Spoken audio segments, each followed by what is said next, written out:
Hi mga Lods! Magandang araw sa inyo lahat at kung hindi pa ka po subscribers, click mo na po muna yan, no? Mag-subscribe ka na. Maraming salamat. God bless po. So for today's video po, pag-uusapan po natin kung ano nga ba yung position na talaga nga namang natatalapan ng isang babae. Sa position patuwad o sa position patihaya? Saan po ba talaga nga ng mga babae mararamdaman yung totoong talap, no? Alam ko Lods, no, karamihan sa ating mga magpa-partner, ang talagang ginagawa ng position ay nakatihaya, no? Ibig sabihin ng nakapatong, no? Pero may mga gumagawa rin po na nakatuwad, no? Yung doggy style, no? So, yung Lods, saan nga ba mas gusto ng babae dyan? So, una-una, Lods, no, doon po tayo sa dog style, no? Doon po talaga yung mas gusto ng babae. Bakit, no? Lalo-lalo na kung ang babae ay mayroon ng mga anak o hindi na virgin, no? Ibig sabihin, medyo maluwang na, no? So, ang babae, mas gusto po namin yung naka-dog style, no? Kumpara mo yun po sa nakatihaya. Bakit?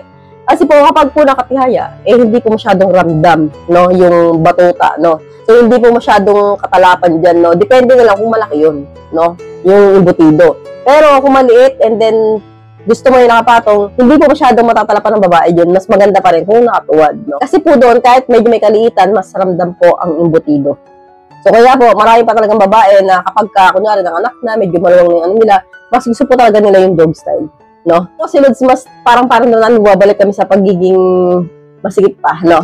Unlike po nung natihaya, medyo doon, minsan nararamdaman na lang namin na yun ay pagjerjeran kami, pero yung sabihin mong talap na totoo, no? Hindi na po masyado ganong na-achieve pagdating po sa jerjeran yung mga ganyan, no? Kaya po, Lods, no, kapag ang kapartner ninyo ngayon ay marami ng anak o asawa niyo, mas maganda po yung naka-doggy style na position, no? Well, depende pa rin po yun sa babae, Lods, no, kung ano gusto nila, pero karamihan sa babae, yun talaga yung gustong position. So, ganito yun lang po tayo mga Lods. I hope you learned something in this video. More videos to come, so stay connected and see you again to my next video. God bless. Bye-bye!